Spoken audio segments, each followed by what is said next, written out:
Fumble through! Fumble through! Fumble through!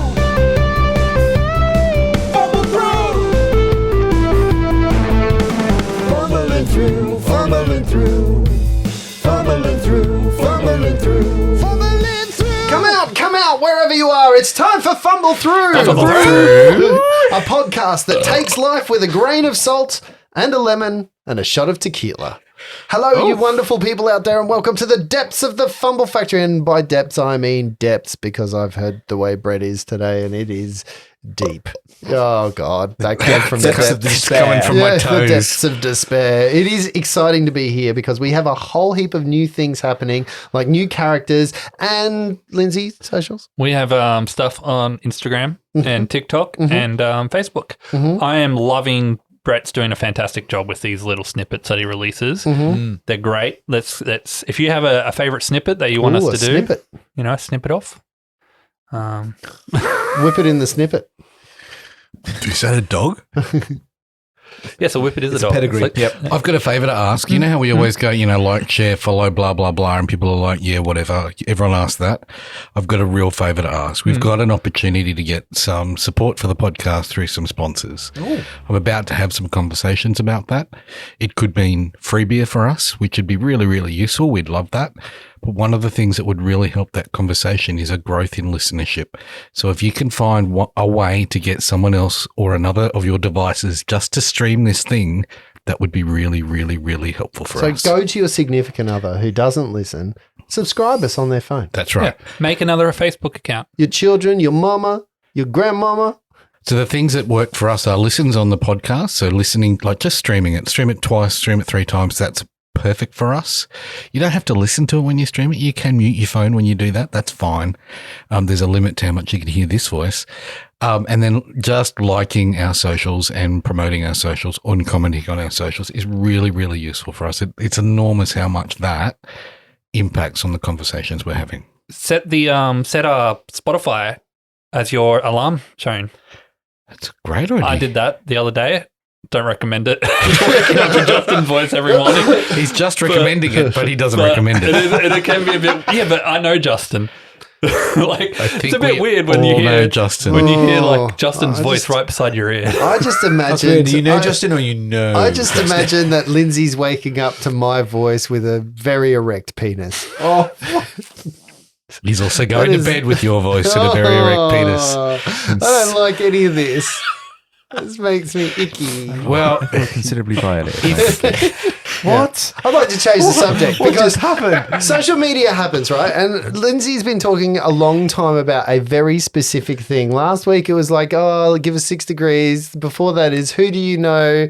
What I'm finding is in this whole cavalcade, you know what we're not doing?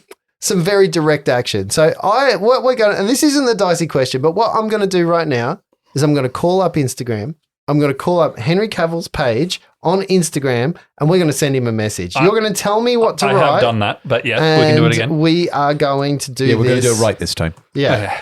We are going to do this from... As an update though, my people are talking to her people, as in Kirsty Hansen, trying to see what we can wrangle. Oh, really? Yep. Cool.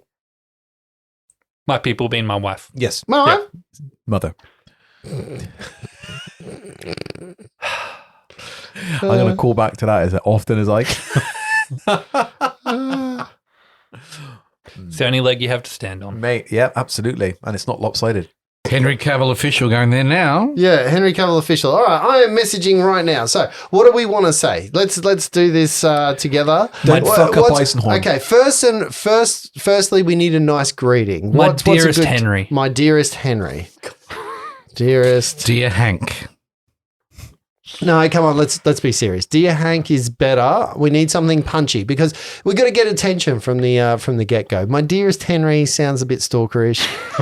What is going to be the sizzling starter of our conversation? Well, I'm looking at the other Warhammer fan at the table to see if he's got something that will catch a Warhammer fan's attention. Yeah, I don't know. He's more of a gaming, like World of Warcraft fanatic. He's into World of Warcraft, but I don't know. He is doing a Warhammer movie, not a. There's a lot World of of talking Warcraft about it rather than Well, punching you it were through. doing that. I was asking ChatGPT to write us a letter to Henry Cavill, inviting him on the podcast. Okay. Perfect. It's at page 3. Okay. All right. But it starts with, My Dear dearest Mr. Henry. Cavill. All right. Dear Mr. Cavill. All right. We're going should to we make it make formal. it a bit more informal? Or because No, I can, it's let's make it formal. Okay. Dear Mr. Cavill. What's the next line? We would like to cordially invite you Oh, we would. Yeah. Keep going. to See, I made you finish the sentence because I saw it in your eyes that you'd only got the first part and you hadn't thought through the rest of it. I was trying to figure out a special event where we will sip fine brews. A unique opportunity. Invite you to Oh, a yeah. unique Okay, opportunity. again, like he's not heard all this. Yeah. That's just the everyday three-way that somebody's asking him to. It's not. Sorry, what are really- you suggesting, Justin? Well, dear Mr. Cavill. He's the note taker. Anything that gets suggested. Dear Mr. Cavill. No. Come on. Well, I'm saying like we've got to be different. We've got to stand out. We've got to stand out, boys. right, so I've just redone my ChatGPT, Yeah. include in the letter his love of wargaming, Yeah. make it less formal and a little bit irreverent, because I think Yeah. that's us. Yeah. Hey, Henry, hope you're doing awesome, man. I'm reaching out to you as a massive fan and as one of the hosts of a kick-ass podcast called Fumble Through. We're all about the wild and wonderful world of briefly describe the podcast theme or subject, and we think you'd be a legendary addition to our show. First off, let me just say your acting skills are straight up superhuman. Whether you're donning the red cape as Superman or slaying monsters as Geralt of Rivia, the Witcher, you bring an intensity and badassery to every role that blows our minds. It's clear that you're a force to be reckoned with in an industry. But here's the kicker, mate. We heard through the grapevine, or, Instagram, that you're a wargaming aficionado. And let me tell you, we're about to be embracing our inner nerds on the podcast. So when we discovered your love of wargaming, it's like finding Excalibur at a flea market store. Oh, That got us thinking, how epic it would it be to have you on the show sharing stories about your adventures in the realm of wargaming. We want to delve deep into your strategic genius, your painted minis, and all about those intense tabletop battles. Our listeners would flip their dice if they heard firsthand how you managed to balance being a Hollywood megastar and an absolute gaming guru. And it goes on for quite some okay. time. There is a limit to the words, but I think ChatGPT just did it way better than we could. Wins again. Once again, what I do, I'm a little upset. Just Henry, if you are listening to this, vetting the show and actually thinking about it, yes, ChatGPT is better than we are. BTS. Smooth like butter. I would like so. Dynamite. I was trying, my dearest Henry. I was trying. Yeah, very Darling. trying. Darling. He was very trying. Anyway, Edna That's, look, Moog. I like it. Send it. Let's get that off to. What to am I Henry. sending you? You came up with the whole hokey idea. Yeah, but I don't know. Send me the ChatGPT and I'll You've got send the it most Instagram followers. off. And we'll say, I'm sending it from our account. I'm not sending it from my You account. gave I'm not Justin sullying- access to our account. I'm not sullying it from that. Yeah, I'm not, Critical error. this is dick pic week.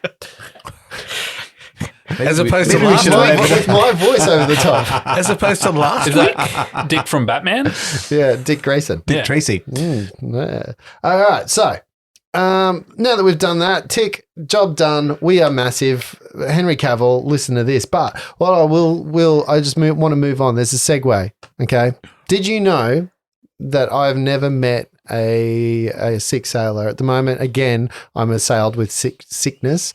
But what I will like to let you know is that last weekend in real time was Rum Day. What? International Rum Day. International So to Rum. celebrate International Rum Day in real life, I don't even know if that's true. Someone told me, so I'm just going to make it up. To celebrate that, I have brought some rum for us tonight. Oh, When's this going out? 14th of August is. We're recording this on the 14th of August, Lindsay. We could do this in a month because then it's Talk Like a Pirate Day. Oh. What? We're doing that. 19th of September is Talk Like a Pirate We Day. should do like a one shot of like a pirate expedition. Sorry. Yeah. Yep. There's a lot of ideas floating around tonight. I like it. The think tank's out. Someone needs to put it back in. It's prolapsed.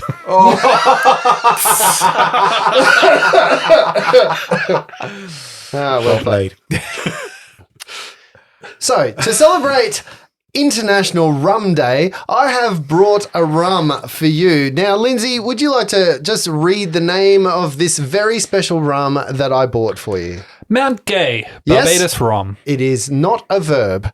So, Mount Gay Barbados rum, established in 1703. It is the Eclipse Heritage brand, which is crisp and aromatic. That was really hard to get through. You haven't opened it already, have you, Justin? I have not. I'd just like to read this to you. For over 300 years, Mount Gay has been crafting deeply aromatic and rich rums in Barbados, Mon. Mount Gay Eclipse is a blend of rums distilled in traditional copper pot in a column stills and then Chester? matured in American whiskey casks. It makes an iconic rum punch or can be enjoyed with your favorite mixer. What I enjoy this is I'd never really drunk rum neat before. Even on the bottle, it says enjoy it in a punch or with your favorite mixer. We're doing this neat, boys. Neat. Might be doing it neat. I'm not going to be neat afterwards. I'm letting you guys pour your own. That's not two fingers, is it? That's That's what she said. Fuck. Lindsay's going to be fucked again. Well, he hasn't got much seat to slide down this time, so he'll be on the floor. Lindsay's before we like, know he's had a shot an episode. Oh, yeah, I should make him do another shot it. tonight. Really bad. Just do Not unless two. you're driving both cars. back. What do sailors say when they Yeah, I need cheers that. each other? What's the... Oh, fuck. You had some. I need to pour some of those back in. Does anyone want some more? Because I made a mistake. What did you do? I put more in my glass. Oh, no, you're committed now. You're Yes. committed. A lot more than I thought there was going to be. Are we downing them or are we just going to sip? I'm not downing it. And I was going to say, I just, yeah. Neat rum. I've poured way too much into my glass. I'd say- but I would say yo ho. yo ho ho, Yo ho. and a bottle of rum, Mon. Share me timbers. Ooh, that's pleasant. As Scotch drinkers and bourbon drinkers, That's I actually think tastes like a Scotch to me a little bit. It's sweet. It's beautiful. I've It's, had a few. It's got that warmth to it. It's It's got lovely. some brandiness. That's That is delicious. actually quite nice. That's dangerous now. I've had a few Caribbean rums and doesn't taste like ones I've had previously. No, I was going to say I've generally not been a fan of rum, but that is really good. So as we are going through that, really. it does remind me of Christmas cake a little. Yep. So it's got, Very it's got the Christmas cakes to it. Wait, are we going to get in the punch up later? That's actually nice. It's warm. Is it? It's warm. Is it really? Yeah, it is. Is it? I don't mind it. Do you? It does. It does. Oh. Do you know what? Drinking This rum, is so good. I'm rum thinking and about a bottle for raisin. your weekend away. rum and raisin stuff. Like it just it Rum makes and raisin it was makes my me go favourite back ice to cream that flavour. kind Is of it? stuff. 100% as has been for Really? decades. My favorite ice cream flavor. Yeah, Oh. every time Rum and raisin. rum and raisin. Wow. Yep. Okay. What's your favorite ice cream flavor, Brett? All of them. You know, You said all of them, and I was thinking you were going to say penis. Either way, witty. Yeah. What's your favorite ice cream flavor, Brett? I like a chocolate chip with Mhm. chocolate on top Ooh, with a yeah. flake inside it. Yep. What about you, Lindsay? peanut butter. Peanut Peanut Ooh, butter's oh, good. yeah, I'm yeah, very yeah. close to and chocolate penis, but is yeah. good. I'm partial these days to a salted caramel, but I am always a mint choc chip guy. Mint choc chip is good. Mm. That doesn't last in our house. See, the last holiday we went on into 1770. There's a gelato You bar. went back in time. How fast did you have to get the Mandalorian for that? There's a gelato bar up in 1770, and they had the most amazing pistachio ice cream there. Mm. Yeah. So I would do a scoop of rum and raisin and a Yes. scoop of pistachio with it, Yeah. and it was So you fantastic. made fruit and nut. So you made fruit and nut. It was delicious. Yeah. How Lovely. come pistachio ice cream is green? Because pistachios Pistachios are are green? Are they? Yeah, on the Are you inside. sure? Yeah. On the inside, you've been Are eating they? the shell, Brett. They're crunchy. Yeah, they're green on the inside. This is quite remarkable. Oh, Oh, I dear. miss JR. Give it up. I miss JR in the times where he was witty. This week's dicey question is a bit left field. In every good story, if you are going through Oh, any good. A bit left field. Oh, any great. hero's There's journey, rumble. there is a mentor figure. My question today, what makes a good mentor? And think of someone in your life who fits that role and tell me why they are a good mentor. Oh, Because I need to be a good mentor. gee. I don't know, maybe one day. Oh, there's some. When Henry comes along, I mean, he is a young man. He's only 40, Oh, 30? I 40. don't know. I was just thinking if he's 40, I'm really aging badly. No, I think he's 30. No, he's older than 30. Then he's 40. I think he's 38 or something like I think he's 40 this year. that. Yeah, he's 40. There you I go. know a lot about Henry Cavill. I know that the vast difference between him and I is only a C. Wealth, looks, Talent. An ability to be successful. motivation. And want to play Warhammer. Yeah. If he drank a bottle of this rum, though, there could be a vast difference between you No, two. no, that's Lindsay in the mornings. Okay, so tell me about your mentor figures. So, what makes a good mentor? If you think of someone in your life, have we all had a mentor in our life before, or somebody that you'd be like, I could see that person as a mentor type figure, or somebody who I look up to. You've said it a couple of times now, and I've got to correct you. They're now Mentor. they, them tours. Oh, woman tour. I like them tools. That sounds like a Mentor. What a about boss the that we got to what fight about- later. Sounds like someone in a maze. Not forget I'm the just gonna- Dementors. I've got to interrupt and take us just a little left of centre. I'm writing with a crayon right now, and if you don't know why, go to our TikTok. But it's fucked. Yes. Speaking of fun, Do you want one of the other crayon colours? So he can write with his fist. Mentors. Who's had one? This is going to be a bit cliche, but my father was a good mentor for Okay. a long time. Good. All right. Luke, have you had a mentor? bully for you. Have you had Why? What made him a good mentor? He's just, he was very good at, he taught me a lot of lessons that seem kind of obvious, but I think Duck. Don't touch that. To be no fair, hands. someone was telling me the other day, being a father is just stopping these creatures that want to Stopping die from catastrophe. dying. If you're a successful parent, if you can stop the thing that always wants to die from dying. I'm like, that's a really good way of putting it. But more than that, it's deeper than that. just, That's yeah, what she just, said. Because you genuinely have a friendship with your dad. Yeah, me and Dad that get is on real well. enviable, actually. it wasn't something that I realized until I kind of actually grew up a fair bit and started to realize the things he'd taught me I'd actually taken to heart. But things like, and people probably really going to disagree with some of this stuff, but he always told me there's no money in working for a living, meaning, you know, you work smarter, not harder sort of deal. And like, one of the things I still remember quite clearly when I was getting married was pick your battles. Like, It's good advice. Not every hill's worth dying on, Yeah, that's a and good that's something advice. that has saved me many a problem. But well, it's been recently when like I've kind of like Dad's retired now, and I've kind of not really. I wouldn't say surpassed is the wrong word, but like I've gone a lot more government than Dad ever was, and even though he kind of encouraged me to go government, he can't really relate to a lot of the stuff I have to deal with now. So I can't really talk to him as much as Right. I would for advice on that kind of stuff. I am the master. I and am the you are mentor. the Yeah. servant. But then you just find another one, you're right. Yeah. So, but like, yeah, it's been that growing moment of, learning up to a point, and then I'm like, I can whinge to him Mhm. and he'll listen, but he can't really give as much good advice as he used to be able to do when I was like, first starting jobs, teaching me how to deal with people and all that kind of stuff. Mhm. So now we just have fun and go to Bunnings. Well, He's still much more handier than me with the power saw and stuff. all our previous generations are going to be like. Yeah. I always think, I wish I was as handy as my dad, and then I look at my kids and I'm like, you're in trouble.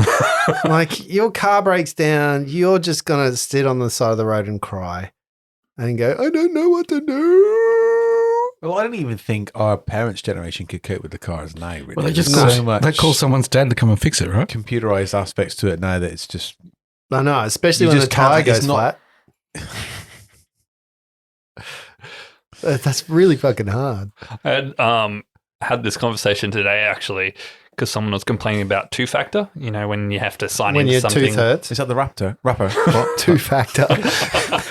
He's from the Tooth Fairy Company. He's the guy that took over the band from the Muppets. And like, you know, when you put in you get the second digit code that you have to put in to get into your emails or Yep. whatever, which pretty much everything has nowadays. I'm like, even my car won't let me in without two-factor. Like, you got to unlock your phone and I'm then the same, right? You know, do I it to say start to your my car. wife, even my computer lets me get a second digit in.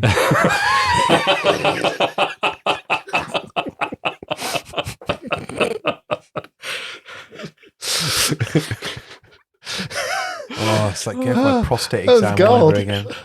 Luke, have you ever had a mentor? I know that you're struggling. You want me to move on and come Yeah, back? You're come back. gonna think of someone. Like, I know that in your mind you're thinking Obi-Wan Kenobi or someone, but my mentor probably didn't fit the same mold. They're just someone I've learnt from or looked up to or gone, oh yeah, there's something about that. What about you, Brett? Have you had a mentor? Yes, I have. I've had a number of mentors. Many of them have been women who have taken me under their wing and taught me the ways of work, particularly at work. thank God he said work. And have been super generous with their time, with their knowledge, with their information. I appreciate all of, like, even at high school, my high school drama teacher got me into drama. I still see her. She's still teaching drama and, you know, getting a whole heap of young people excited about and into the arts. She's amazing. You know, I think she's fantastic. There's a number of people at QPAC that I adore who are no longer there but have given me heaps. My lecturer at uni, Nettie, who's now at the opera, amazing woman, taught most of the people who are leaders in the arts industry now in a technical space. Like, you know, yes, I've had a number of really good mentors. I don't know that I've had them.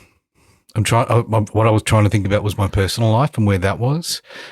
And I'm going to say it. I don't want to say it. My wife. No, I look to my brothers. My brothers are really good role models for me. This one? Well, there's another one. I've been listening to the Thrawn books, and one of the things he says, you can learn from people from what they do, but also what they don't do. What they do wrong. And Justin's that. You know, there's a really good way of going. I'm learning from, like, you know, if everyone's had a shit manager or a shit leader in their work. You can learn from that and you go, I don't want to be that. You can find the opposite of that. I think even that is really rewarding, and you got to kind of be grateful for those moments where you get growth out of a shit situation. I wouldn't call them mentors, but I do look at personally at my brothers and my family and I go, you know, well, I don't know so much my mum and my dad, but my brothers were really good at helping me go through parts of my life that I struggled in, parenthood, marriage, some of those things like you got to do your fucking tax, dickhead. Those things they were really good at and just keeping me grounded. And, you know, that was useful for me. Got one yet, Luke? Well, yeah, I guess at the end of the day, when you say mentor, like, it does conjure the idea of somebody that takes you under their wing and guides you through long portions of your life and, you know, equips you to deal with various circumstances and situations.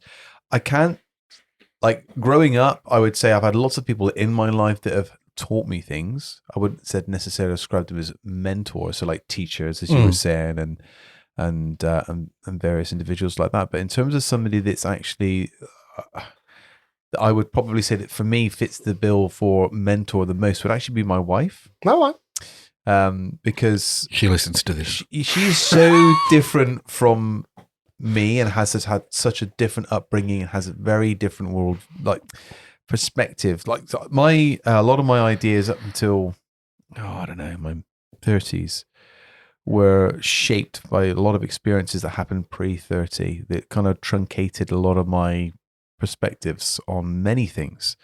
And it wasn't until meeting my wife that those perspectives were challenged on a regular basis and kind of opened up that idea of, like, well, hang on a minute, you know, just because I experience it this way doesn't mean everybody's experiencing it the same way, or that this is particularly the way it is, and this is just so kind of thing. That's pretty wonderful. So yeah, so she's been like this fantastic enlightenment aspect of my adult life, and still to this day continues to be exactly the same, especially with like the kids and things like that, and just helping me unpack certain ways that I react and kind of act in certain situations. Sometimes it can be gentle, like, oh, hey, how come what was going on there for you, to other more firmer responses that require immediate intervention, maybe. So I would say, yeah. That's nice. Sorry. Yeah, you go. Oh, I was curious about other elements of your life and whether those people might have been a role model, maybe not so much a mentor, but a role model. I'm thinking about Taekwondo for you. Yep. I'm thinking about your religion and whether there are people in that space that have guided you or helped you through moments. Or for me, I can find a mentor in a moment and I can find a mentor in a lifetime, and I think I've had both of those. Yeah. I wondered if there were people in those spaces for you. So Blade Runner, because he only has one foot. I've had in my time, I've had 3 different Taekwondo instructors, and each of them have been mentors in one level or another. Absolutely. My nan also, certainly, I remember has been a massive influence in I guess allowing me to unpack the idea of I am capable in certain areas. Let me re-say that. Having self-belief. Yeah, okay. That's the one. I remember very clearly. This is going to be such a British thing to say. But is that not the role of a mentor, that they unlock that in you? This is such a...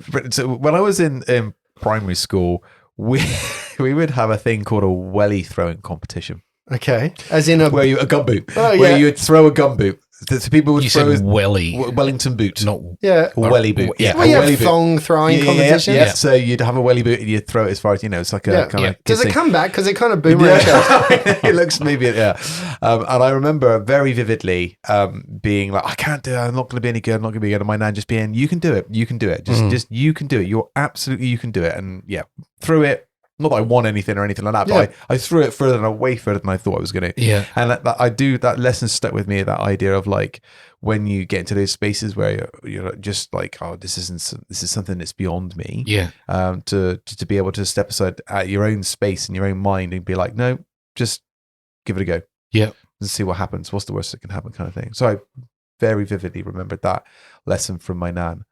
Luke, throw the welly, Luke. It's very that links into what you said about a mentor in the moment, and that's very interesting. I've never really thought of it like that, but then straight away I've got like 1,000 different instances where someone just said something that like unlocked this whole total frame shift. Like one of them is like I just started at my current job and I was about 27. Rachel, my wife, then girlfriend, was living over in... Well done, boys. Mum. I was waiting for you to give away my wife, but you didn't. And I was like, okay. I was waiting for you to do his mum. Was then living in England at the time. So we're doing the long distance thing. Yeah. Had you met her yet? Yes. And it was one of those things, right? I'm on fire. Where there was like, at 27... I expect myself to be in all these different stages, like owning a house, all that kind of stuff. Mm-hmm. And here I am still living in my mum and dad's garage. I had a significant amount saved for a house. Come on. I was actually just thinking at 27, I was going through a divorce, but there we go. But like, well, that's a generation difference. You could have afforded a house by then. Yeah, divorce was frowned upon. Yes. Back in those days. Back in millennials, But like I was fixing something for him and he's like, so how old are you? And I'm like, 27. This is my CEO of my current company. And he's like, that's a weird age. I remember being 27 and you're like, I should be doing all these things. I should be here, and here. But that's not what matters. It's where you are now. Everything will come when you want it to, rather than... Not everything, my friend. Oh, God. Anyway, you are on one, right? Yeah. So, full disclosure. Don't drink rum. Yeah, full disclosure. They'd all been drinking beer before we drank the rum. That's This isn't the beer talking. This is the rum talking. I'm This is why liking- sailors are potty mouthed. It is warm. So, but is that not the role of a mentor? So I know, like, not all mentors seem to be long term. Well, Like, hang look on. at Luke Skywalker. It's a short term mentor. Like, when I think of mentors, they're usually in someone's life for a very short yet pinnacle moment of their life, and it's kind of it's affirmation. It's life changing. It's a real, like you said, what Sarah does with you is it challenges your belief enough that you start thinking differently about yourself, or you start behaving differently about yourself, or you start doing something differently. Like, that to me is what a mentor is like. I think they shift you from one place to another. Yeah. They're intellectually or physically, like they move you into a new. you transcend. Yeah. Into whatever the next morphosis of your echelon, and they're the ones that help you do that, which is why sometimes it's parents, because they help you transcend into adulthood, or those people. Like, I think for me it's the idea of a mentor is somebody who is both a friend, but you're really able to trust, but also be extremely vulnerable with, and know that they've just got your back. Like, there is nothing but your best interest they've got at heart, and that they are just in your corner, kind of saying you can do this regardless of where you are and stuff. I think maybe that's the thing that drives. Is that the unifying thing that you guys would think develops a mentor? I think that sense of belief in you is fundamental. I think the sense of you can be more than. I see more in you than what you're showing, and I'm going to help you unlock that. I'm going to crack that nut and see the green pistachio inside. I think that's fundamental. That could have gone one or two ways there. Thank you. You're welcome. I see more in you, and I'm going to crack that nut. Crack that nut, yeah. Yeah. Look, great. That's What about you? You didn't talk about mentors there. mentors. I definitely look. There is one person that comes to mind who I think is both. Sorry, can I just cut it for a second? I keep looking at Lindsay and laughing, and he's wondering why. It's his T-shirt that's got me, because it says Luke Skywalker's second hand, and then there's a hand. And for a split second, when I looked at it, it's holding a lightsaber. It did not look like a lightsaber when I first looked at it. And It's his second-hand shop. That's the image he has when he wakes up to Justin's voice. Gross. I do not give you consent. Oh, Tough as public. it's in the public domain. Yeah. So, So yeah, one person. one person, but that mentor is somebody who guided me. We met professionally, and yes, very much challenged my thoughts professionally and made me believe in myself differently in that regards. But also as a friend, helped me to talk about some things, and I guess help me. An older person, I don't know if your mentor has to be older, but they were a few years older than me, and that again, they talked about some of the life stuff. I was actually. My kids were older than their kids, but they'd been married about the same time, but they had a different perspective on stuff. So, I guess that was what summed that up for me. And I guess they're the people that you find, he's moved away now. We still are in touch regularly, but they're those people that when he comes into town, we talk and it's like no time's ever. Yeah, met. right. Those people that you're just like, instant connection, instant moment where it doesn't matter. And I think the wavelength is there, like being able to brainstorm with a person like that who gets you in some ways. I remember sitting there brainstorming at work, and we were trying to think of a problem solving technique, and we had two whiteboards in front of us. On one whiteboard we were talking about the best robots in sci-fi, and on the other robot, we were doing the actual work that we had. But without the best robots in sci-fi whiteboard and that conversation, we would never have solved the problems that we solved, because we were just in a think tank kind of manner. And I think that was what was really important. And for me, that's just knowing that we're on the same vibe. There was no question of why the fuck would we do best robots. It's like, yes, we're doing that as well. Yeah. So kind of thing. I don't know. It's an idea. As I get older, it's about, will I be a mentor to someone? Am I going to be a mentor to my child? The cat's in the cradle child. and the silver spoon. Little boy blue and the man on the moon. But, Can I drill in on something that Luke said, which was his nan? And I'm interested in that. Whoa, drill on my nan. What? I and Justin didn't have a lot of our grandparents from our parents in our life. We had our nan for, a year or so, and didn't have the relationship that was possibly as robust as other people have with their grandparents. I'm interested in that intergenerational exchange, that undeniable belief, and I see it from my mother to my kids in their grandkids, and it's unmitigated love. There's no kind of barrier to that. There's no barrier to that belief. And I'm interested in that kind of space and I'm interested to hear you talk about that, because I think that's really interesting. I found that elsewhere. I didn't have that in. You found someone else's marriage. That's what I was going to say. I mean, the neighbour's grandmother was delightful. That woman touched him like you wouldn't believe. Personally. I'm interested in that. And Lindsay, if you've had that experience from your grandparents on where they sit in terms of mentor grandparents, how that flows. You talked about your dad, but whether grandparents sit in that space or if it's a different kind of space. Can you talk to that for a bit without me interviewing you like you're on a different podcast? Interesting, because being a parent myself, I don't know whether I'm actually answering the question you asked. Doesn't sound like it. No. As a parent, it's easy, I find, to become very preoccupied with putting the immediate fire out or dealing with the immediate issue and not necessarily addressing some of the larger overarching things that maybe are needed in any given moment. Whereas the grandparents, because they're not preoccupied. They're not day-to-day with the day-to-day stuff. They're not stopping the child from killing itself. That's right, exactly what you were saying earlier. Yeah, so they can step back and look at that broader picture and have that broader picture conversation.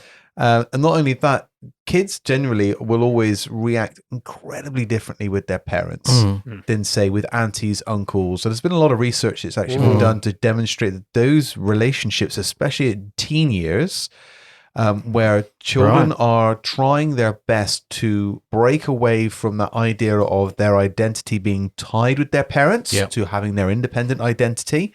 That's when those relationships become really important, because those conversations about what's going on with them and those sorts of things are where they'll have those with those aunties and uncles. So the idea being is having strong family ties, or at least it doesn't have to be aunties and uncles. It can be really close family friends, but people that are in their lives that they feel comfortable enough to go and talk to, that aren't so closely associated with them and their families, that their parents' identity wrapped into that they're not immediately having that knee-jerk rebellious kind of reaction against that. I think grandparents fall into that same sort of category. That's a really good way of putting it.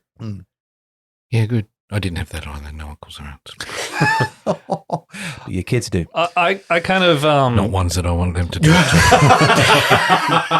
to. Your grandmother's great. No, your mother's great. Oh Sorry. yeah, your mum's amazing. Your mum has adopted my daughters as. But I see my mother, and she's so maternal, and was with us, and we had that relationship with her, like you talked about, Luke. She wasn't that safe space to go, and she was the one that would reprimand you, not the one that would make you feel safe and guide you through. We didn't have the guiding kind of the Obi-Wan person there, but I see my mother doing that for my kids, and absolutely my job is to open up that space where she goes, what's the rule about dessert? I go, there's no rule for you. You get to do whatever you want. I'm the bad guy here. You have to, you get to bring whatever lollies, whatever you want. You get the good stuff, right? You did your years of shit. Right. Yeah, you get the good. And I think that's true. I think, and my mum is really good at going, yes, I'll do that. But then she'll also say, yeah, I looked after the boys and I had to yell at them to go to sleep. And they didn't like that very much. And she says that with a smile on her face. Like, I didn't really yell at them, not like you'd know, Brett. But that's right. It was a very soft shell. Yeah, it's like you yelled at. Oh no, you spoke semi-harshly. Yeah, you kept your thumbs on. You said the word now instead of please. Yeah. I love my grandparents. They're still all around, except one of them. But I kind of had a very different relationship with them growing up. So like my grandparents on my mother's side were always quite strict. So like when I was growing up, I had a lisp. So I was going to speech therapy and everything, and they would hound me constantly when I'd go over there because they lived in Harvey Bay. So when I'd go over there for holidays to spend some time with them while mum and dad were working, I hated it because it just meant I was going to get pushed to do things that I was slightly afraid to do. So because I was on the beach, would go fishing and you'd be wading across, the tide coming in and you'd step on stingrays and all that kind of stuff. And I would be constantly reprimanded about speaking properly. So that made me stop talking, and then that also got me reprimanded. So I had this big thing growing up, and it wasn't until, I don't know, probably in my 20s that I kind of went, well, I'm over that now, and, became close with them again. But they were that harsh side because my mum was a bit of a softie. They were that harsh side that took on the role that mum. They were the disciplinarians. That mum couldn't do for that kind of thing because, my mum's a bit of a softie when it comes to that kind of stuff. Whereas they took on that. No, that's not how you say it. So, growing up, it wasn't as pleasant, but I think all grandparents will fit that role that they need to fit. It's an interesting way of thinking about it. Because I had the other grandparent and they would just feed me cake and stuff whenever I went over there. Because I guess like you, Luke, I mean, you are an only child, but your kids are now going to grow up kind of like we did. We grew up without extra family around us. So we moved away from our kind of cousins, and they all live in Australia still, but they live in a different state. So we were kind of alone for a lot of it. So we had to rely on each other or, be alone or, talk to each other and that kind of stuff. And so I don't remember having those adult figures. I remember my dad's, one of my dad's friends I became close with as well. And we used to go to woodworking together and do things like that. And that was kind of a relationship like that. But it's really interesting. I don't see him as a mentor, but I see him as someone who I looked up to in his lifestyle and the way he worked. I also saw him as a very cautionary tale in his lifestyle as well. But there were aspects that I went, this guy has some shit figured out and I want to figure that shit out too. I like the vibe of that. I know that too much of that vibe is too much and stuff. So we've gone into some depth into this. You said some stuff about your wife. I've got a whole thing around that I would like to unpack as well. Quickly, without taking too much longer. Do you guys, now that you have kids, rate people's age, instead of going off their actual age, go on whether or not they have kids and how old their kids are? No. Because I now think of everyone as, they don't have kids, they're younger than me. No.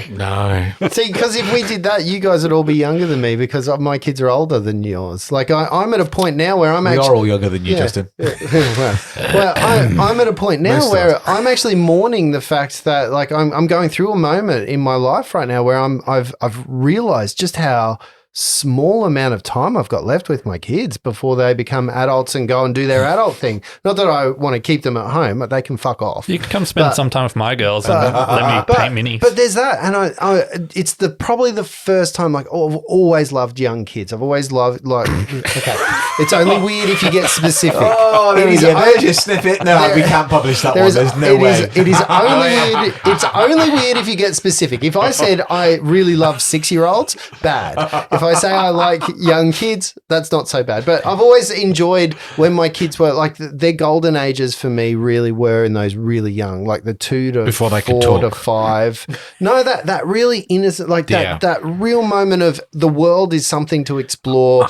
Just there is no before kind of shame. There is that and stuff. There is that as well. But it's the first time I've sort of thought, I get why people are so rushing into their kids becoming parents because I'm really excited for the idea that I'll be a grandparent sometime probably maybe in the next decade. No, I don't need to be thinking about that. But in the next decade, it's probably going to be a reality for me. Maybe within 15 years, I can see that I'll probably have a grandkid. And I'm a little excited by this because I don't have to yell at them. I don't have to nag them. I don't have to. You don't have to, but you will. No, I don't think I will. I'll be sitting I look at my mum because I talk to my mum heaps. I talk to her every day. And I kind of, so every now and then she says something and I'm like, you're just sitting back laughing at me, you bitch. Like, you know exactly what I'm going through.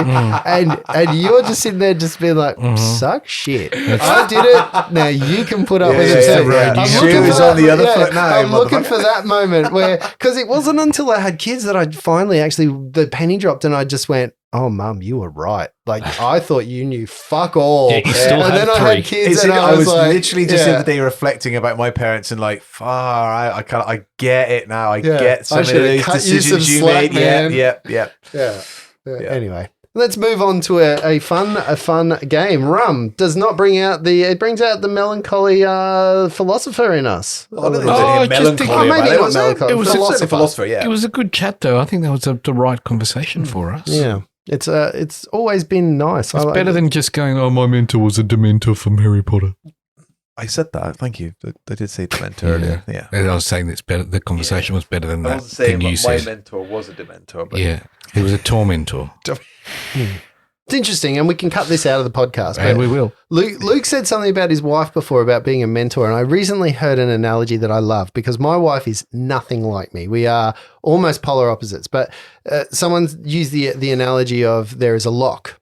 Think about what a lock does. Like a lock Keymaster. has this whole function that it does, but it's a useless thing without a key. Together, those things make something that's very it's called a baby. purposeful, that's very useful, that's very good. But when they're separate or you lose one, the other one becomes a useless object. And I was like, that's a really nice thing, and that's kind of what I heard from you. Yeah. That's that relationship that you've I got. just there. wish I hadn't tested my key in so many locks before I found Timothy. at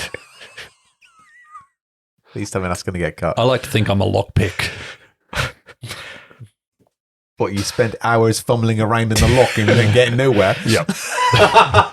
Until he thought, I'm illegal in most countries. until you heard Justin's voice. His Hey, key's still oozing. Just sometimes it's your voice. Is it? Yeah, sometimes I wake up to you or even you. No. Just sometimes it's your voice. That's That's all I heard then. Just sometimes it's your Sometimes voice. I wake up and it's my own There's a voice. t-shirt there. Sometimes it's just your voice. Just sometimes. Just writing it's that in your crayon voice. on my book. This morning it was my own voice that woke me up. Just saying, you can do it, Lindsay. Sometimes you can do it. it's an Indian goblin. So our magnificent party have just travelled into the Sword Mountains, to the base of it, to a place called Axelholme. Upon the way, our two trusty adventurers that we've known since the beginning of this particular adventure, Maradius and what's your name again? Nightcran. Funny. The blue bird. So Maradius and Nightcran run across a new character, a weird character that is reminiscent of something that we can't really put our finger on. Did you see what I did there? Terrible. That was the... Anyway, and they have travelled to a place called Axelholme. They find themselves outside of Axelholme, which was a dwarven stronghold, travelling here from the town of Phandalin to try and make sure that it is open enough so that the town can be evacuated here in case the frost dragon cryo vein attacks and they need somewhere safe for the town folk to go.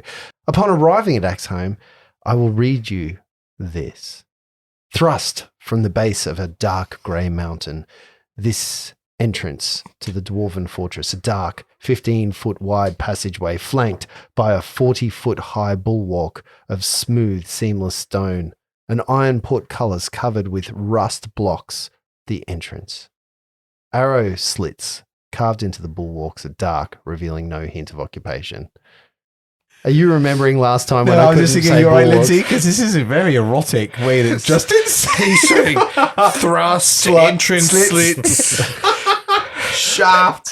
Like, Straight out of a JR book. Sliding towards the portcullis, you notice the rigid iron of the bars. And as you rub your hands up and down them, you find that the rust slowly that coats them leaves a shiny film. he's too busy colouring in.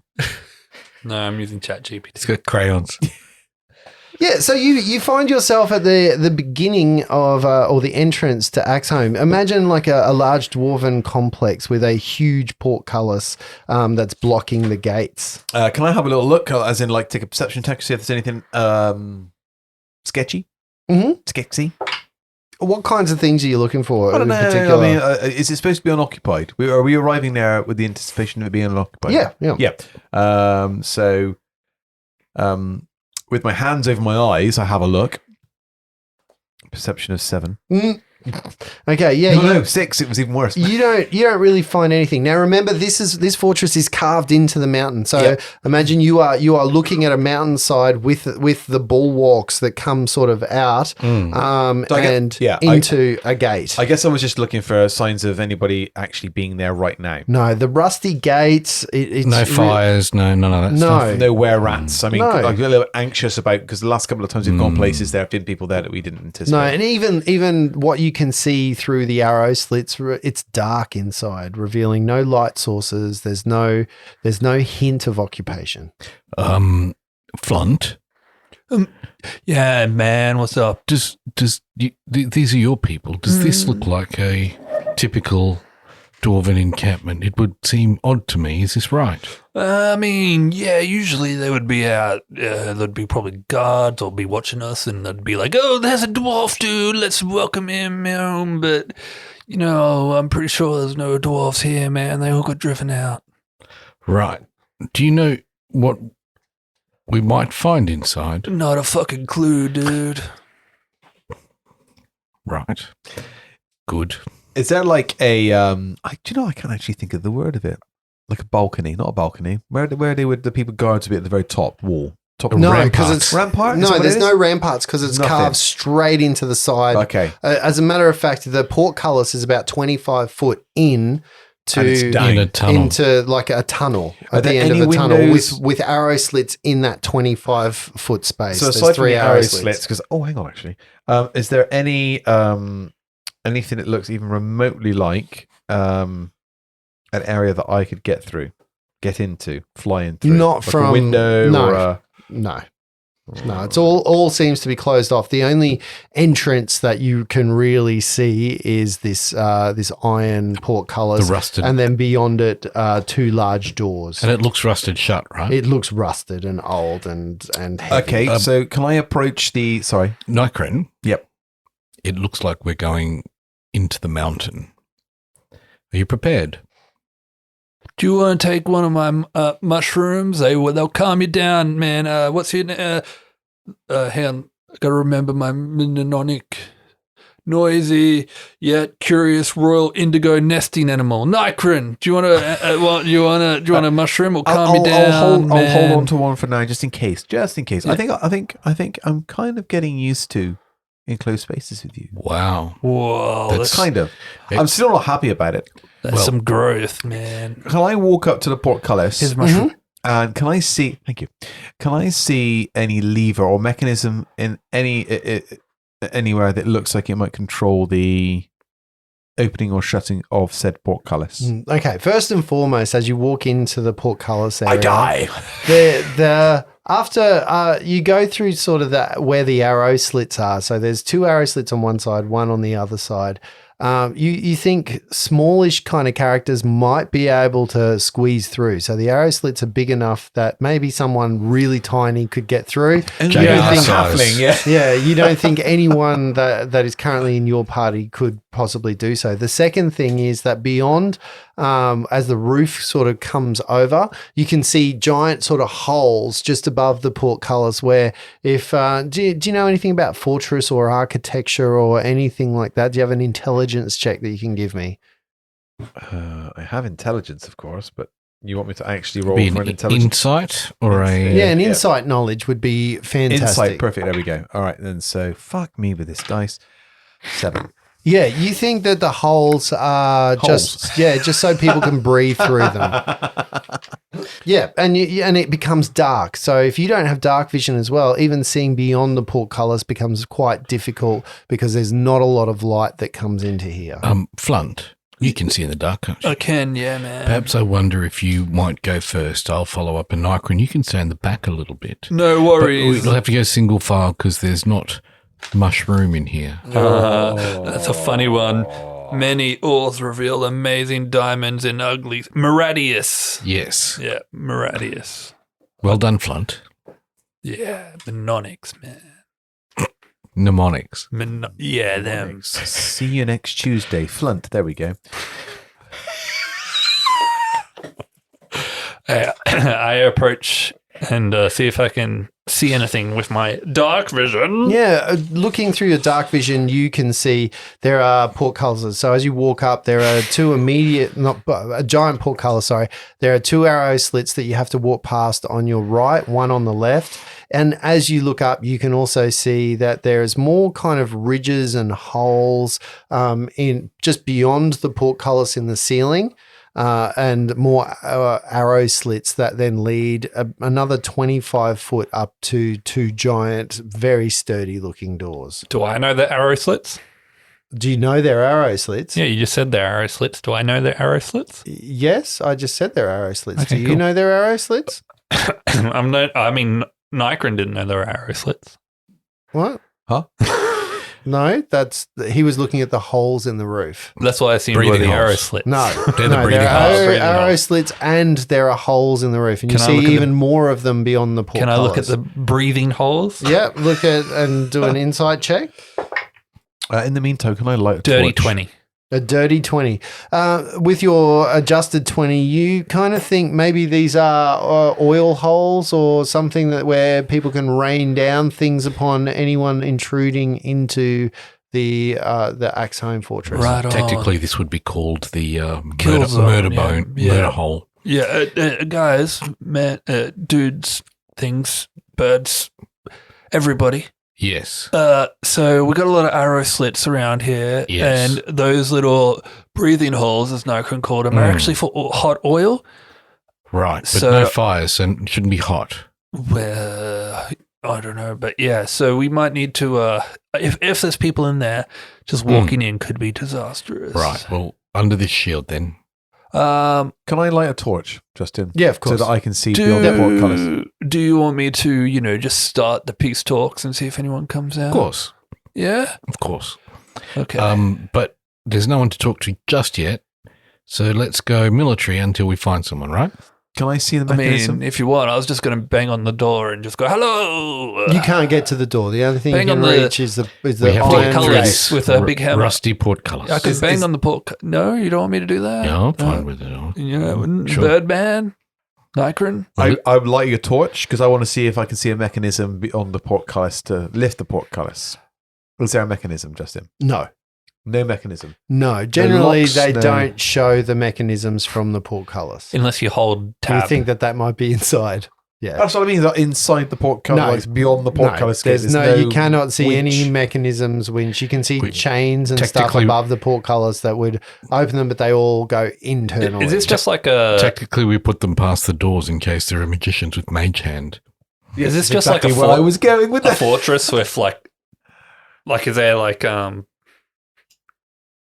what are they called? YMCA? Forts. No. Blankets? Forts, yeah. Like is there like a walkway along the top for the battlements? No. No, so it's just closed in.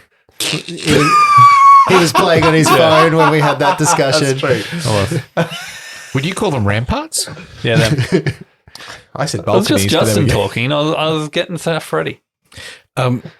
So we need to get through this portcullis and knock on the door. Is that what we're saying? Do you want me to? I feel like this could be dangerous. Is there any big rocks around? Big rocks. You're in a mountain. Huge rocks. We could. I could like lift it up, and then you could put a big rock underneath, and prop it up. Yeah, and then What, move on to the next one of the one. issues tactically is if we get inside, getting back out again in a hurry, if this thing drops, is a problem. that's why I thought a big rock to hold it. Yep. Yeah, Oh, do we think I could melt the metal with burning hands? probably not. The TM's a bit of a jerk. I'm not a dick. Look, yes, let's go find a rock. I'll get a big rock, Justin, and carry it on over. Mm-hmm. If you want a strength check, I'll do that for you. You find the biggest sort of rock that you can. It just hold. needs to be a foot or so we can slide underneath the thing. Big enough? Is this Sure. All right. Let's give it a go. I'll lift away? Try and lift the portcullis. Okay, make a strength On check. your for own? me. Cool. Just a strength athletics strength check, please. Athletics. Strength. 18. The portcullis does not budge. Oh, this is very heavy, man. Do you want to? Like even as you're lifting, like your hands are barely big enough to get around the metal bars. These are thick, heavy bars of this portcullis. Like we're talking a couple of inches. So no, you can't melt through them. Should we try that together and let Nikron push the rock under the bars? Let's give Sure, it a that's go, going to work but, out with a you know. minus strength check. Okay. Both of you make well, I guess who is doing it because the person. Okay, so you get to do this Well, he's with stronger. advantage. Oh, do I? He's much stronger. It's very hard to roll much better than what I rolled to start with, but sure. Athletics, you say? 24? Athletic strength. Yep. The portcullis does not budge. Well, You even as you're looking at it, you're like, this is huge. This is rusted like, shut. This is 2 or 3 ton worth of this is to withstand battering rams and all of the kinds of things Yes, that I can guess come it against wouldn't be you. much of a defense if I could lift Yeah, it. like bring in the troll. Fuck. I start Check if filling out I've my got a pipe kind of again. WD-40 in my bag. Oil me. I think the weight of it might be the issue. I wonder if we can get under it, though. What's the floor like? It's stone. You could get under it. No. We can't get under it. Can't get over it. Can't get under it. Can't go through it. Time to go home.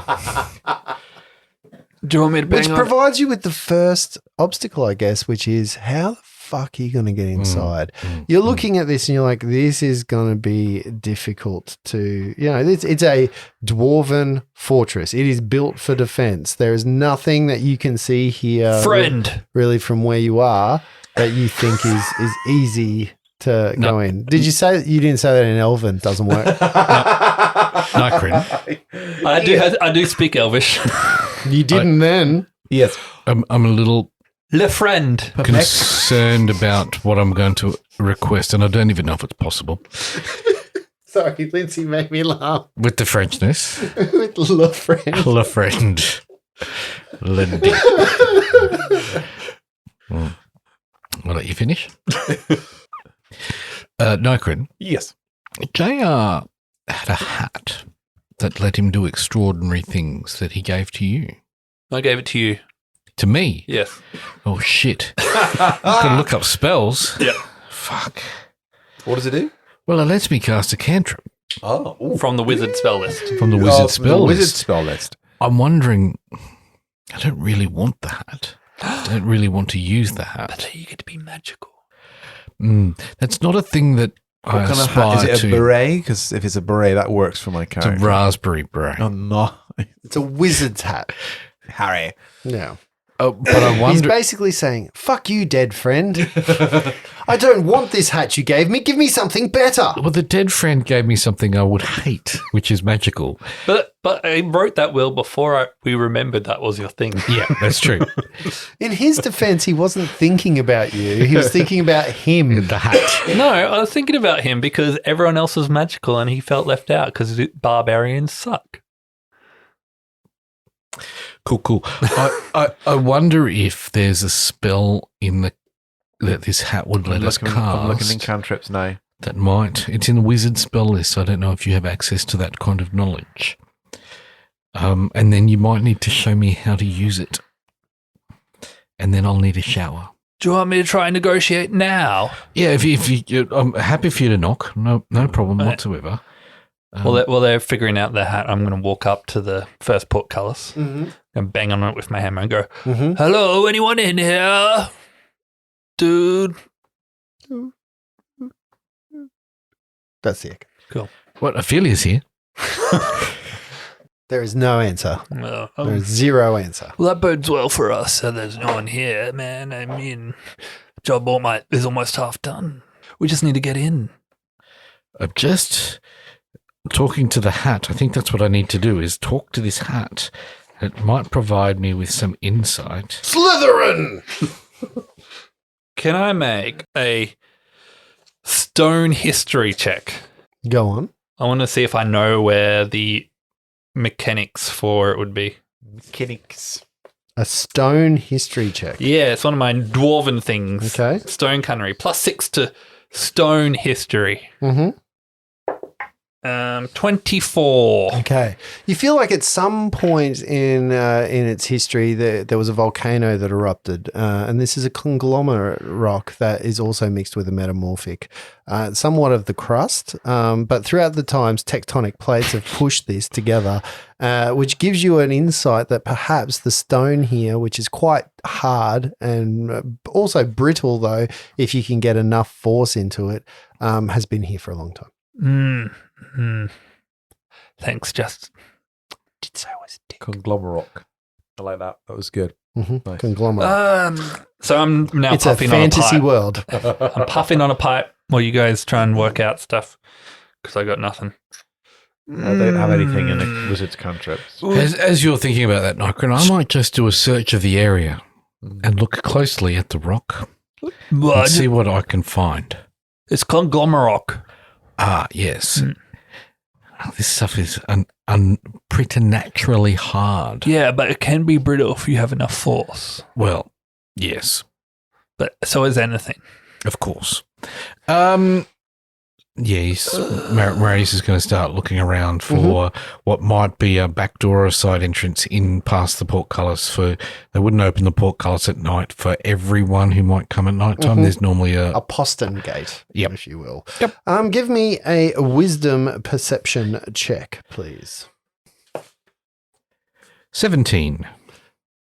You kind of, you're looking at it and you're like, okay, that rock's hard. You know, you look at the arrow slits and you kind of think, I wonder, could we break the arrow slits? Like, no, they've thought of that. They're thick. They're stony, big, rigid. You look at the top of it, you're kind of looking over the top going, no, there's nothing there that's a weakness. And then you think, the inhabitants of this place must cook.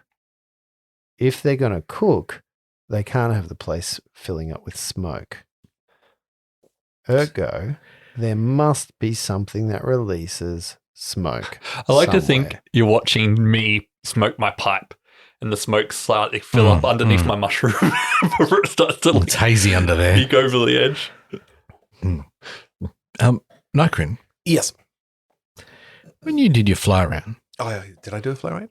you did that little one. I wonder if you might do a bigger one and look for a chimney. A chimney.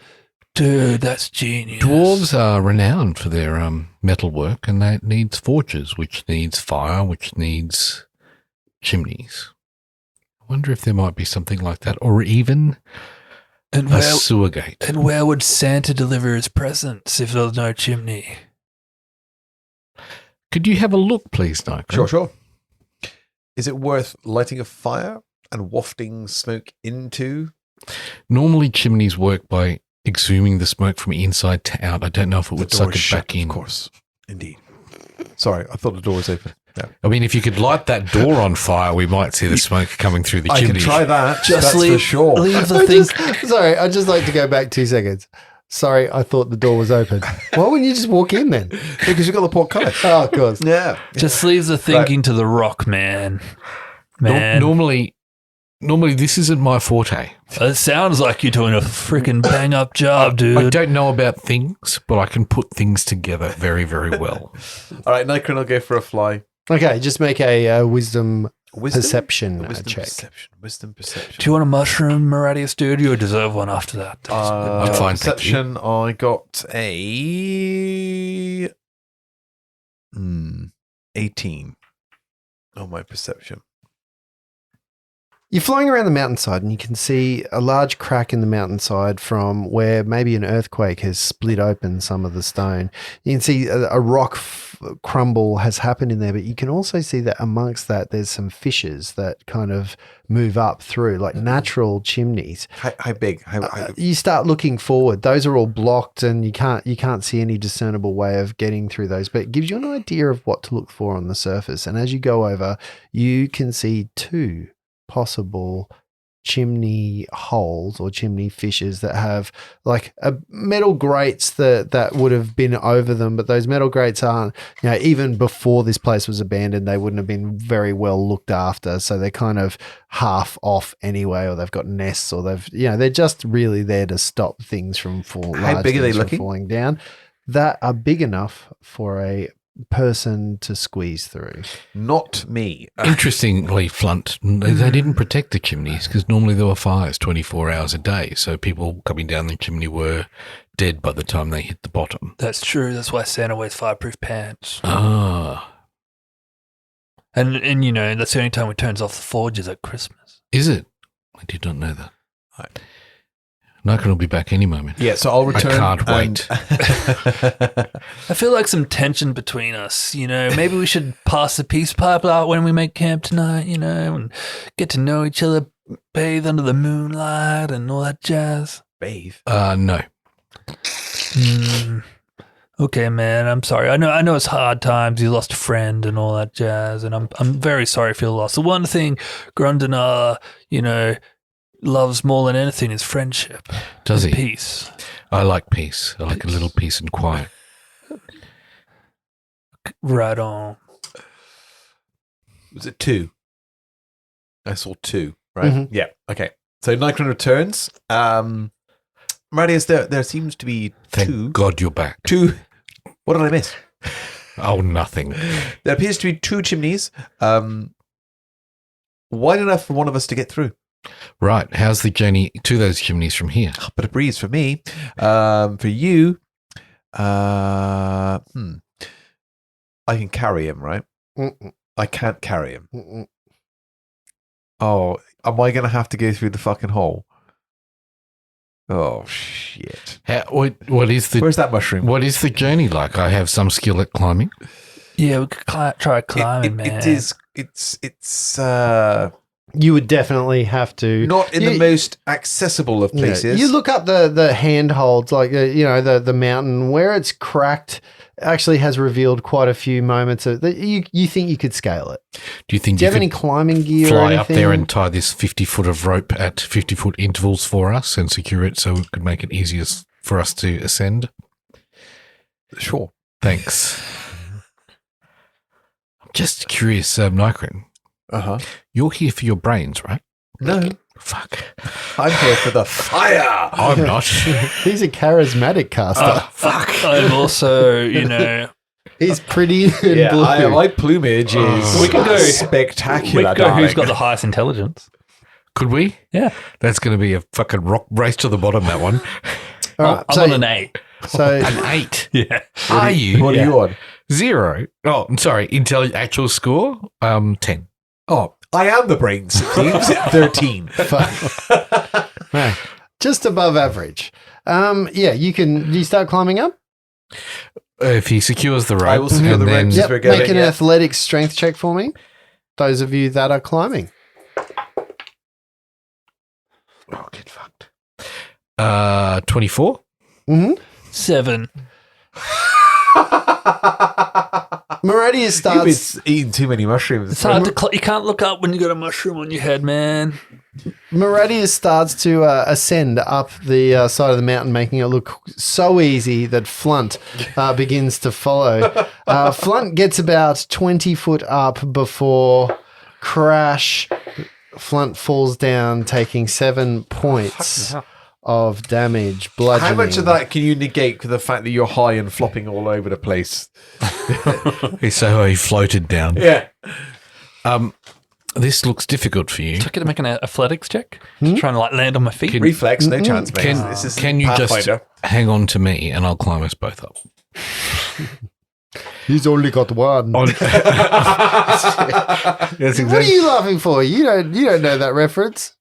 You don't know that reference. That was an Arnie reference, wasn't No. It's Andre the Giant reference. That's a Princess Bride reference, Mr. I laughed hard at something I don't Sorry. understand. it? I thought that was a Conan Get on reference. our level. I'll come down. Get to the chopper. Now that's an Arnie reference. So we'll secure Flunt to Radius's. Look, Flunt. Yeah. This is incredibly difficult work and no distractions would be appreciated. If you can just remain quiet through this journey, that would be very, very helpful. Yep. 18 to get us up there. Okay. What is your strength just by... My strength score is a 15. So, but I'm on a +5 with athletics. Okay. And how much do you weigh, Flint? I don't fucking work out. He's high, weight. man. He's a wisp of a Yeah, thing. I'm high. No, he's a dead weight. He's flopping all over. I don't know. Let's give you disadvantage for that roll. I rolled as the same number, Okay. 18. All right. You make it to the top of the mountain before you can, stand up. You get to a flat spot on top Yep. where you can start walking normally, and you don't need to require climb checks anymore. Yeah. You fly. You see where Nikarin has flown over to one of the chimneys. Just roll me a percentile dice, please. 83. Yep. And you stand next to one of the chimneys leading down. Is this the one, Nikarin? This is the one. Any chance you could tell us oh, great. Of course, you haven't been down there. No. I'm not saying great Not a as in, chance. I'm not saying great as in good. I'm saying there is a grate. Yes, there is a grate. It's open. Is the grate open? After you. Send the mushroom first. You float down on the hat. Cad Bane style. Can I look down? Maraudis will lift the gate off. Try and pull that gate Yeah, off. it's really easy. Rusty. It's barely on. Yeah, you can get access to the chimney pretty easily. Yep. You hold the rope and I'll climb down. We'll tie the rope around yourself. We'll tie the other end here. In case you slip, you'll only fall 50 feet and then dangle. It might be a jolt at the bottom. Unless you hit, it's only the last inch that will hurt otherwise. Okay. If everything's okay, I'll tug 3 times. If I tug 6 times, come a running. Off you go now. Righto. As he's talking, Maraudis is lowering him down. Yep. Hit the bottom yet? Are you down? No, not yet. And we Just drop make him an 50 athletics check as you. Because you're great at those. I'm +5. Well, 9. You get advantage. 15. You make it down into a hearth. What do I see? There's a fireplace built into the western wall of this room. As you poke your head outside, you can see above the fireplace, hanging from a hook above its mantle, is a steel shield bearing a symbol of a dwarven gauntlet clutching a hand axe. So just basically like a dwarven gauntlet, a big steel shield. And inside the room, you can see some like cots and tables and chairs, empty footlockers that are all intact but covered in dust. No skeletons or anything like that? Nothing like that you can see. Damn. How far do I think I've dropped? About 30 feet. All seems to be good. Pull on it. excellent. 3 And the times. rope falls down behind you. You hear the loud crash of a grate. Nikarin, do you want to head down there and then I'll follow down? No, I don't actually. I politely light a torch, knowing that they can't see in the dark. You want me to head down first and you come down at the end, No, bringing the rope? hang or- on. Let me just. You were right. Let's take a nibble of the mushroom. As pupils become saucers. You might be able to see in the dark now, my friend. And he just jumps down the hole. Yeah, you can't. You don't think you can fly down this hole. No, I know. So it is Too narrow. it's so narrow. Your wings That's wouldn't fine. be able to work. I'll use the rope. I very It's anxiously. very, very tiny. yes. Would you like anxiously- me to slow you down? No, I'll go down. Anxiously go down. Do Okay. I need to take a check as to whether Yeah, I can you freak out? certainly do. You need. Well, firstly you need to make an athletics check. Okay. Let's No, do yeah, because you're athletics. claustrophobic. 6 on the athletics check. Make a. Did I get advantage for that as well? Because he got advantage for his. Yeah, because he had a rope tied around him. That's You just just what I said. did. No. Didn't you just say when he said I'll lower you down? You went no. That's true, you did. Oh, did We I? have it on tape. All right, cool. I was high. Let's go. Did you? Are you being? I was in lowered, character, guys. Come on. Are you being lowered down or not? Would The you- general idea was I was going to be lowered down. Yes, Okay, because you yes, said I so couldn't then fly you get down. advantage. Yeah. Okay, 16. Okay, yes, and you make your way spidery down, and eventually you get into the chimney where your compatriot Flunt is standing there with a torch. Is it open up into a larger area? Yeah, it's Okay. not just a chimney; it's just a fireplace. Yeah, That's not it. like a small room. No, the room's it's quite large. So the room itself is not a tiny one. It's about 15 foot wide and about 25 foot. So okay. yeah, Not totally It's- freaking out though, but you're in the long side of it. There's 15 foot between you and the wall. I can't see across anything the though. way. Right? It's pitch black. I'll give you the torch. No, there's I a have torch in there. And Okay, you I'll can give see it to the you. cots and the foot lockers. And If you lit the torch, have Yeah. you? Okay, right. Maradius, now it's your turn. Tie the rope to yourself and we'll lower you down. Meridius unties the rope and drops it. And then he pushes his hands and feet against the wall and slides down chimney style. Chimney. Give me an athletics check, please. Chimney. With advantage? No. 20. Yeah, you make it down with panache and style. There's like sparks. We may well need this rope. Do you want me to build a fire in here so we've got like a base of operations in the chimney? Before we start homing this place up, let's do a little investigation, shall we? Is there Meridius is unclear why you might need a fire right now, except for one very obvious purpose. You guys can't see. Getting blazed. I've got plenty of tinder twigs, man. Let's secure the area, ensure our safety before we start to. There's torches on the wall.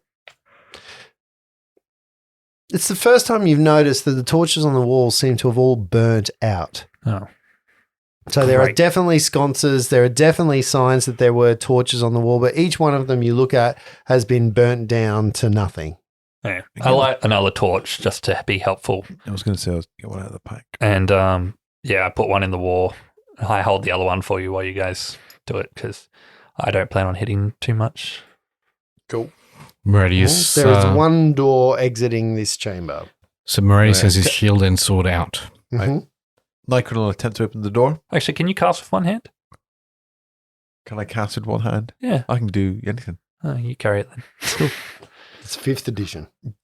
Do I anything. got sorcery points, so I don't even have to speak. I can cast. Hey, so we're looking around. You open the door.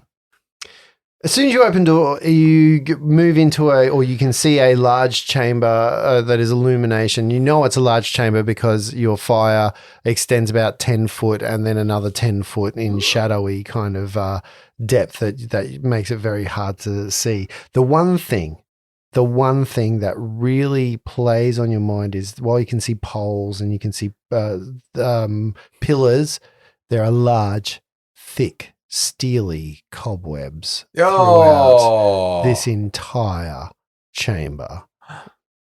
And we're going to find out what happens next time. Spider-Man. No, that one's done. Okay. If you guys want to wake up to my That one's fine. lustrous tones, remember to add me as your alarm.